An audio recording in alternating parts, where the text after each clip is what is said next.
I tested my family by pretending to be broke. None of them knew I had already won millions. I am 35 years old.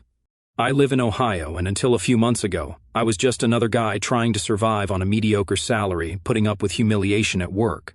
My family never saw me as someone valuable. I have 2 brothers and 1 sister. My parents always treated my older brother, Ryan, as the pride of the family. He started a marketing company with their financial support and lives his life showing off how successful he is. My younger sister, Emily, has 2 children, works as a cashier at a supermarket, and can barely pay her rent. And my other brother, Aaron, constantly changes jobs and still lives with my parents despite being 30 years old. I was always the forgotten middle child. My parents never offered me support or help with anything. When I was laid off at 26, they did not even offer me a couch to sleep on. When I needed money to fix my car so I could keep going to work, Ryan told me his exact words, that sometimes it is better to accept that some people are born to stay where they are. Earlier this year I won the lottery. It was not a crazy amount like $300 million, but it was enough to completely change the life of an ordinary person, a little over $18 million after taxes. I was in shock for weeks. I hired a lawyer, put together an investment strategy with an advisor, and kept everything an absolute secret. I continued living in the same place, going to work, faking normalcy. But something started to eat at me from the inside. The way my family had treated me all these years, always ignored, always seen as a nuisance. So before making any major decisions, I decided to run a test. I quit my job. I made up a story that the company I worked for had gone bankrupt and that I was going through financial difficulties. I said I had overdue bills, that my car had broken down, and that I would not be able to pay the rent that month. I went to see my parents, Ryan and Aaron. They all listened to me. Some of them laughed uncomfortably. Ryan said he could offer me a position as a warehouse assistant in his company, but that I would have to prove my worth. He offered me a few dollars an hour. My parents said they were tight on expenses, despite having a secure retirement and no debt. Aaron just said, "Tough situation, bro." The only one who really helped me was Emily. She gave me $200, and it was so much more than money. It was the way she gave it to me. She asked if I had food, offered me the sofa in her tiny house. She said I could count on her. I know she barely survives with 2 small children. That broke me inside in a good way. After that, I started to distance myself from everyone. Only Emily knew where I was living. I moved and began to change my life. On the outside, everything looked the same. On the inside, I had a new perspective. I started to observe and to plan. I do not know exactly why I am writing this now. Maybe because I am preparing to take the next step, or because I am still trying to understand why my own family always saw me as disposable. I have this constant feeling that even now, after everything I know and everything I have, I am still that ignored guy at the family table. I have not told anyone I won the lottery, but I think the time to change that is approaching. I began to plan my definitive exit from that circle, not just from the life I was leading, but from the image my family had of me. I started studying more about investments. I bought a discreet house in a quiet neighborhood in my name, but I used a legal intermediary to maintain anonymity. I renovated everything little by little without showing off. I got rid of the old car, but bought another one that looked very similar, only new and safer. Anyone looking at me from the outside would think I had simply gotten a new stable job. During that time, Emily kept sending me messages, asking if I needed anything, offering me food when she had leftovers. She never asked me for a cent and never directly asked what I was working on. She just said she trusted me. That marked me in a way that is hard to explain. One day, without warning, Ryan showed up at my old apartment building. The doorman sent me a message saying a man in a suit was there, demanding to know where I was. I found it strange, but I ignored it. A week later, my mother called. She said Ryan was going around saying that I was being irresponsible, that I had abandoned the family, that I was missing out of pride. She ended the call by telling me, "What you are doing to your older brother, who has always been an example, is not fair." I swallowed hard. Until that moment, I was still considering maybe helping my parents with more than just the basics. After that, I started to reevaluate everything. They were concerned about Ryan's emotional well-being, not mine. Not for a second did they ask if I was eating, where I was sleeping, if I was sick or in crisis. I continued for a few more months, observing from a distance. Ryan's company seemed to be doing well, but I started noticing certain signs: constant ads for temporary jobs, moving the office to a cheaper building, fewer social media posts showing business trips. I investigated. I discovered that he had lost a large contract with a national company, that his debts to suppliers had doubled, and that he was resorting to personal loans to keep up appearances. I remained silent. Meanwhile, I was discreetly hiring people. I founded my own consulting firm focused on small family businesses seeking financial restructuring. Everything was done carefully with good professionals. No rush. In 6 months, we already had 3 regular clients and a good cash flow. One of the first employees I hired was Eric, a former TO worker who always gave me a ride without ever charging me a cent. I remember when he told me, "You do not have to pay for gas, just pay me with a good conversation." A truly decent guy. I invited him to work with me as a logistics supervisor. He almost cried when he saw the salary. "Are you sure I'm worth all this?" he asked me. And I just replied, "I am sure you are worth even more." I assigned him a new company car and told him to choose the model. He hugged me and was speechless for almost a full minute. When I felt that everything was in its place, I decided to visit Emily. I went to her house on a Friday afternoon. She was on the porch tending to her plants while the kids played with a bucket of water in the yard. When she saw me, she smiled so calmly. I sat down, had coffee with her, played with my nephews, and then I asked to speak with her in private. I told her everything. I told her about the lottery, about the test, about how she had been the only one to lend me a hand without expecting anything in return. She was silent for a moment, then looked at me and said, "I did not do it expecting anything. I did it because I love you, and because I know what it feels like to be treated like you are trash." The next day, I took her to see 3 houses. She chose the simplest one, the one with a yard for the kids and an old iron stove. I bought it in cash and gave her a new car. She chose a used model, only asking that it had space to take the kids, and I started paying for my nephew's schooling in full. I also offered her a position in my company as operations manager. At first she refused, thinking she was not prepared, but then she accepted on one condition: "You have to teach me everything properly. I want to do it right." Meanwhile, Ryan was getting more and more entangled. He sent me a message for the first time in almost 1 year. It was direct. "Do you know anyone who can help me? The company is in a bad mess, and I need an investor or I will have to sell." I replied, "Let us talk." We met at a coffee shop near downtown. Ryan arrived with the same old pose, expensive suit, shiny watch, forced smile. But this time something was different. He looked smaller, tired. He talked for half an hour about the market crisis. He blamed the government. He said he had done everything right and just needed a little push to get back on track. When he finished, he looked at me and blurted out, "You still have contacts in the financial area. I seem to remember you talking about some acquaintances. Do you think you could recommend someone who wants to buy the company or invest in a part of it?" I looked at him for a few seconds. I did not tell him anything about what I already knew. I just said maybe I could buy it myself. He laughed in my face and said, "You buy it, bro. I do not know if you would have the money for that. You never had money. But if you know someone who wants to invest, I only came to you because you said you knew some investors at the company where you used to work." Then I opened my bank account on my phone and showed it to him. The smile vanished from his face instantly. I told him everything, and he asked to borrow money. I said no, but that I was interested in buying the company. Since he needed to sell quickly or he would lose everything, he agreed to try to sell it to me. He named an absurd price. I replied that it would not be like that, that an evaluation would be done, and I would only pay the real value of the company at that moment. He seemed surprised, but quickly switched to salesman mode. He showed me spreadsheets, talked about potential, tried to inflate what was clearly sinking. I asked him to send me all the information by email and told him I would respond in a few days. I took the material to my lawyers and the analysis team. The diagnosis was clear. The company would not last more than 2 months, but it had structure, a name in the market, and could be recovered with serious changes. We closed the purchase for a symbolic value. I could have let the company go bankrupt and bought the remains for almost nothing, but I made sure to make it clear in the contract that the company would be 100% mine. And Ryan, if he wanted to stay, would have to submit to the new management and accept the position I assigned him. He accepted, not because he wanted to, but because he had no other choice. The following week, I called a meeting with all the remaining employees. We had a general assembly. I introduced Emily as the new administrative manager. I said she would report directly to me and announced a restructuring plan with the elimination of redundant positions, including Ryan's old role, which was basically an empty title with a huge salary. He was demoted to a commercial analyst with targets and supervision. He remained silent during the meeting. He did not even look at me, but the message was clear. Since then, he arrives at work every day at 8 a.m., clocks in, attends meetings. He does not talk much, avoids any conversation that is not strictly professional. The spark in his eyes has disappeared. The arrogance, too. Some colleagues have commented that he has changed. I do not respond. I do not explain. I just observe. My parents called me a few days later, indignant. They said I was humiliating my own brother, that he needed support, not punishment. I asked them if either of them remembered the last time they asked me how I was. Silence. Then my mother murmured something like, "He has always been very sensitive."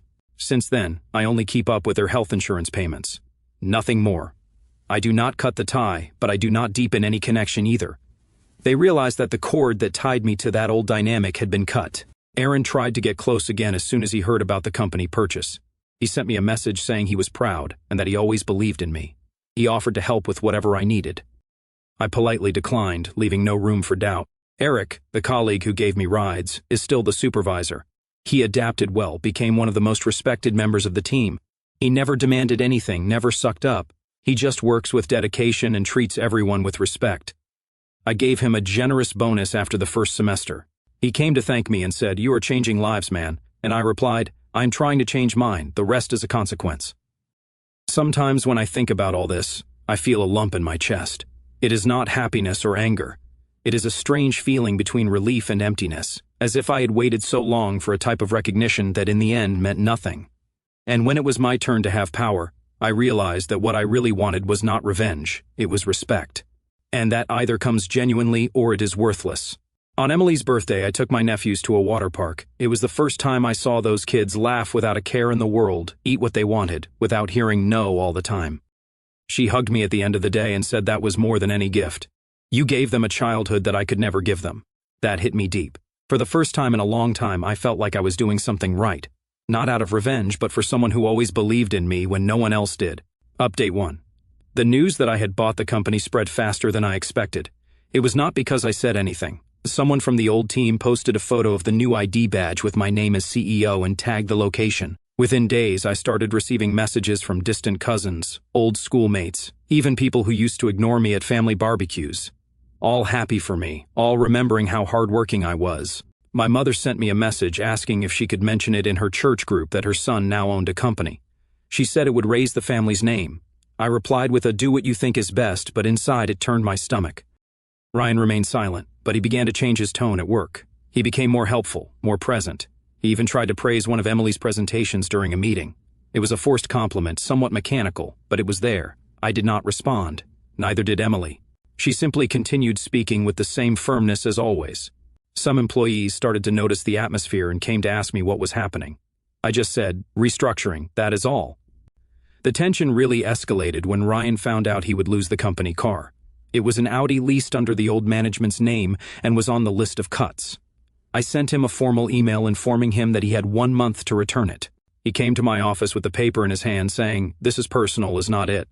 I looked at him steadily and said calmly, "No, this is management." He turned red, shook his head, and stormed out, slamming the door, but he returned the car within the deadline. 2 days later, my mother called me crying. She said I was destroying her son, that he was down, that all of this was out of pride on my part. I listened to everything in silence. In the end, I said, "Mom, did you know that Ryan never offered me help when I was unemployed, that he laughed at me in front of others, that he told me some people are born to be mediocre?" She went silent, then whispered, "He should not have said that, but he did, and you never defended me." She hung up without saying anything else. The following week, Aaron showed up at the company unannounced. He tried to hug me. He said he was there to contribute. He mentioned he had taken a technical course and was ready to start over. I asked him to leave a resume at the reception and follow the normal channels. He did not like that. He said family should have priority. I replied, "The priority here is for the one who respected me when I had nothing." Emily heard everything from the next room. When he left, she came in, looked at me and said, "You did the right thing." They never understood that respect does not begin when the money appears. And that was exactly it. In the following days, rumors began to circulate within the company that I had only managed to buy the business because someone must have helped me from the outside, or that I was just a front for a real investor. Someone even said that maybe I was involved in gambling. When that reached my ears, I got straight to the point. I gathered all the leaders for an alignment meeting. I showed the documents, the contracts, the values, not to justify myself, but to make it clear that everything there was my merit and my decision, that there was no ghost behind it, just someone who spent years being underestimated and decided to use what he had learned. Ryan was in the room. He did not say a word, just stared at the floor. After that meeting, the atmosphere changed. Some began to look at me with more respect, others with fear. I wanted neither. I just wanted professionalism. One afternoon, I ran into Ryan in the hallway. He seemed to hesitate, but then he stopped and said, "You got lucky, but you knew how to take advantage of it. I will give you that." I looked at him for a few seconds. I could have thrown everything in his face, years of humiliation, contempt, arrogance, but I just said the luck was not having to depend on you. He nodded, somewhat ashamed, and continued walking. That Saturday, I went to visit Emily again. I brought some toys for the kids, and a toolkit for her new husband, whom I still did not know well, but who had proven to be a decent, hard-working man. He greeted me with a somewhat suspicious expression, but seeing the kids run to hug me, he seemed to relax.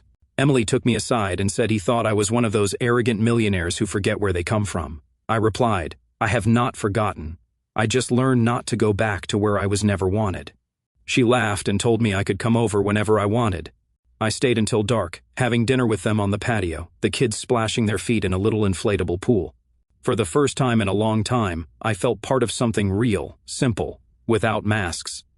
On Sunday, I received an unexpected call. My father, he rarely called. He was always quieter, more distant. He asked if he could stop by the company to talk. I asked what about. He hesitated and replied, about the family.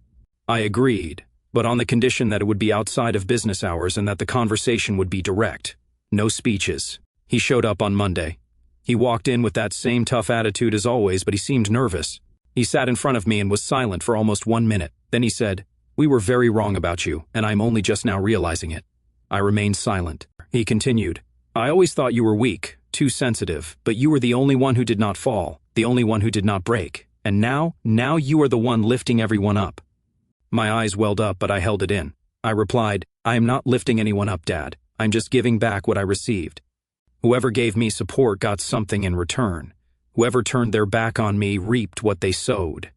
He nodded. Then he asked if I could help with the house's mortgage because they were having difficulties.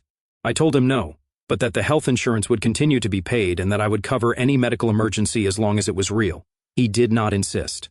He stood up, said, "Thank you for what you are already doing," and left. The following week, Ryan asked to speak with me. It was something I did not expect. He said he wanted to talk frankly. We met in an empty conference room at the end of the day. He began by saying he had not been sleeping well for months, that he lived with the feeling of being in debt, not just financially, but also in his attitude. He said he felt like a failure for having lost the company that our father always used as the example of the son who made it, and that now he worked for me, the brother he had spent his life belittling. I listened. It seemed genuine, but my mind could not stop remembering every time he laughed at me, ignored me in public, called me a drag. When he finished, he said, "I do not expect you to forgive me, but I needed you to know that I know. I know what I did to you." I replied that I was not there to punish anyone, but that I also was not going to pretend nothing happened, that what he was feeling now was the weight I had carried my whole life, and that if he wanted to stay there, he would have to follow the same rules as anyone else. Not one step more, not one privilege, just work. He nodded. He said he had already understood. Since then, he has been more reserved, but also more efficient. He meets deadlines. He is not late. He does not complain. Sometimes I still see him avert his gaze when he passes near me. Maybe shame, maybe fear of making another mistake. Aaron, on the other hand, insisted again. He showed up at a company barbecue uninvited, trying to talk to everyone, making forced jokes, saying he always believed in my potential. I watched him from a distance, trying to fit in. Some colleagues were kind, but you could tell no one was buying his act. In the end, he approached me with a smile that was too big and blurted out, "Bro, we should get closer. We are getting old, are not we?" I replied calmly, "You had your whole life to get closer. It is too late now to force things." He was left speechless. He tried to laugh it off, but left early. Since then, he has disappeared again, the usual. My mother sent me a long email saying she missed me, that she wanted to get the family together for Christmas. She said it was important not to let resentment win, but she never mentioned the things she herself said or ignored all those years.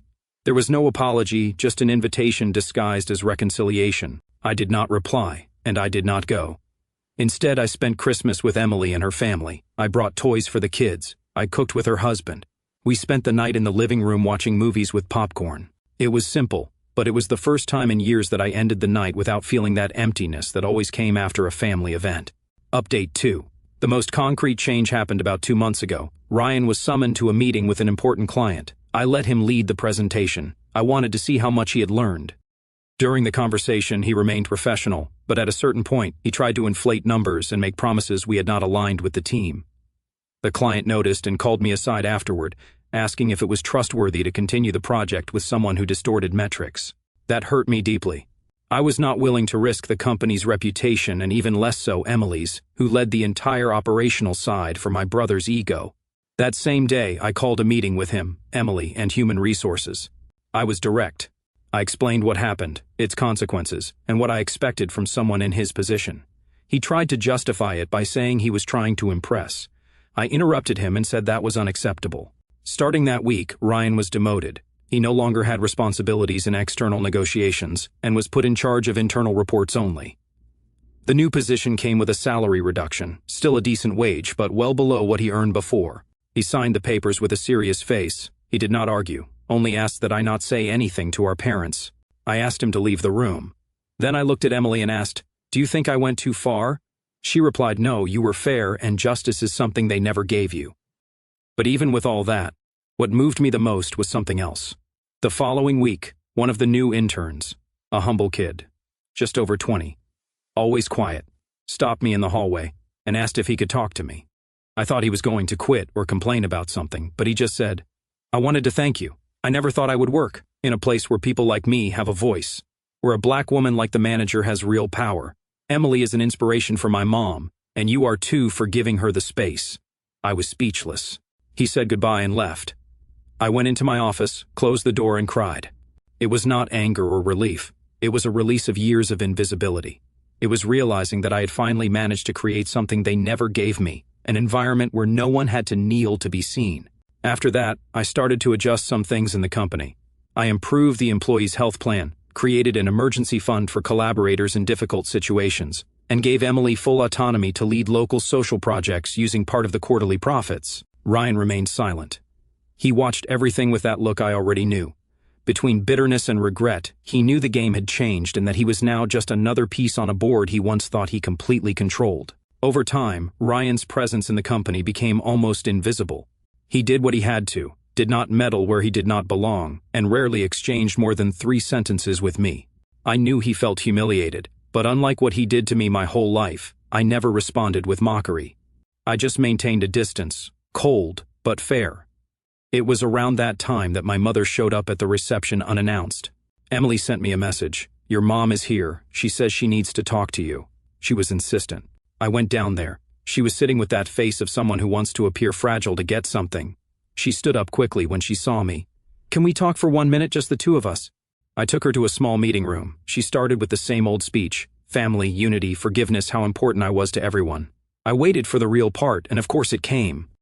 She and my father were having trouble keeping the house, accumulated bills, a late mortgage, and a real risk of losing the property. I spoke to her calmly, telling her that I was already paying for their health insurance and would continue to cover medical emergencies, but that I was not going to pay for decisions they themselves had made. She cried. She said it was hard to see a son refuse help, and I replied, "What was hard was being treated as invisible for 30 years. I learned to live without your affection. Now you will learn to live without my money." She stood there in shock. She tried to argue, but I stood up and opened the door. "The conversation ends here." She left without looking back. In the following days, comments began to circulate among some distant relatives. They said it had gone to my head, that money does not change character, it only reveals it, that I was ungrateful, that I was playing the boss. I heard this from a cousin at a shared lunch. I laughed. I asked her what she knew about my story. She stammered. She said it was not personal. I replied, "Then keep your mouth shut about my life." Emily found out later and sent me a message. "You do not have to prove anything to anyone, just live your life. The rest is noise." I have been thinking a lot about that. Maybe the hardest part of all this is not the money or the changes. It is realizing that you spend your life wanting to be seen by your own family. And when you finally achieve it, it is already too late for that connection to be sincere, because then what they see is not you, it is the bank account. It is what you can give. I did not want to become my brother's boss. I just wanted to be treated as an equal, as someone with value. But maybe that was never within my reach. Maybe I spent too much time trying to earn a type of love that never existed. A week later, I received an envelope at home with no return address. Inside was a handwritten letter from my father, 3 pages long. It started by talking about when I was a kid, remembering things I honestly did not think he would have noticed. My first science fair win. The day I broke my arm at school and cried alone because he was late to the hospital. Then he said he was proud of me, but that he was raised to believe that a man who shows feeling raises weak children, and that this became a rule within him even when it hurt. And then came the expected part, the request. He said he was ashamed to ask, but that if I could help with the mortgage, he and my mother could grow old with dignity. I folded the letter, put it away, and did not reply. Not out of revenge, but because at that point I had understood that any help from me would always be accompanied by the expectation of automatic redemption. They did not want to build something new, just to return to the position of control they had lost. And that was not going to happen. In that same month, Emily received an offer to take on an executive position at a competing company, better salary, more benefits. When she came to tell me, I thought she was going to say she would accept, but she told me she had rejected it. I do not trade dignity for money. Here I have a voice, I have a purpose, and I work with someone who truly trusts me. That is priceless. I almost cried right then and there. I stayed silent, just nodded, and gave her a raise the following month with an included bonus. It was the least I could do. On the company's anniversary, we had a simple event just for the team, real food, no corporate nonsense. At the moment of the toast, it was Emily who spoke. She talked about the beginning, about how the company was built by someone no one believed in, not even his own family, and how it was now a space where no one had to beg to be heard. People applauded. Some even got emotional. I stood there with the glass in my hand, my heart beating fast. I looked around and saw faces that once barely greeted me, now treating this as a personal victory. I saw respect, not fear, not flattery, the kind of respect that does not come with a last name or inherited fame. That night, I left later. I sat in my car in the parking lot looking at the building. I thought about everything that had happened since that first day I asked for help and only received excuses and contempt. And I also thought about everything I still wanted to build, not to prove anything, but to give space to people who are also ignored. Update 3. Today, almost 2 years after it all began, I still have the same cell phone number. I still drive an ordinary car. I still wear simple clothes, but inside I have completely changed. I am no longer the guy who needed others' approval to feel he was worth something. I know what I have built, and I know who I can count on. Ryan is still at the company now as a process analyst. He does his job competently without errors. But the shine, that air of superiority, has disappeared. Sometimes he looks at me like someone still trying to understand how the scales tipped. The difference is that now he speaks to me with respect, not because I demand it, but because for the first time he sees someone he never really knew how to look at. My parents still live in the same house. They pay the minimum on the mortgage. They live on just enough. I do not interfere. Their health insurance is guaranteed, and that is it. Contact is rare. Sometimes a message on my birthday, another at the end of the year. I respond politely, but it does not go beyond that. They lost the right to participate in my life the moment they decided I did not deserve attention when I needed it most. Aaron has completely disappeared. I heard he tried to open a supplement store, and it went bankrupt in less than 6 months. He has not shown up again or tried to get close, and he is not missed. Emily is still the heart of the company. She has grown. She graduated from an online university at night, fully paid for by me. And today she is respected by the entire team. Her children proudly call me uncle. Sometimes they send me drawings saying I am the hero of their mom's work. I keep them all in a drawer. Sometimes I think about what would have happened if no one had helped me back then. Maybe I would have left for good. But one person saw me when no one else did, and it was for her and for people like her that I decided to move forward. Today I do not have a perfect family, but I have peace, and that is worth more than any prize. As the curtain closes on the personal story, let's look at the bigger picture. At its core, the events surrounding the quiet brother who won the lottery reveal a painful truth about how families sometimes construct invisible hierarchies. Some members are praised as symbols of success, others tolerated as background characters, and a few, often the quiet, sensitive ones, are treated as if their value must constantly be proven. What happened in this family was not simply cruelty, it was a pattern reinforced by pride, comparison, and the unspoken rule that family harmony matters more than fairness. Over time, that rule quietly teaches people to ignore disrespect, laugh off humiliation, and accept roles that diminish them. In such environments, the most damaging habit is not open conflict, but the normalization of indifference. The protagonist spent years being overlooked, and when his life changed dramatically, the real test was not about money at all. It was about who had ever shown genuine care when nothing could be gained from it. In the end, only one person passed that test. When I step back and look at the story now, what strikes me most is not the revenge or the reversal of power. It is the quiet moment when the narrator realizes that respect cannot be forced, bought, or negotiated. I think many of us have felt something similar, the longing to finally be seen by people who should have seen us all along. And maybe you recognize the difficult choice that followed, the moment when continuing the old relationship would mean returning to the same pattern of neglect. Breaking that pattern is often misunderstood. People say it is pride, bitterness, or revenge, but sometimes the most honest thing a person can do is simply refuse to play the role they were assigned. Setting boundaries does not destroy a family, it reveals what the family truly is. The narrator did not erase his past or pretend the wounds never existed. Instead, he chose something much harder, to build a life where kindness, loyalty, and effort were rewarded, even if that meant distancing himself from people who shared his blood but never shared his respect. And perhaps that is why the ending feels both peaceful and unsettling.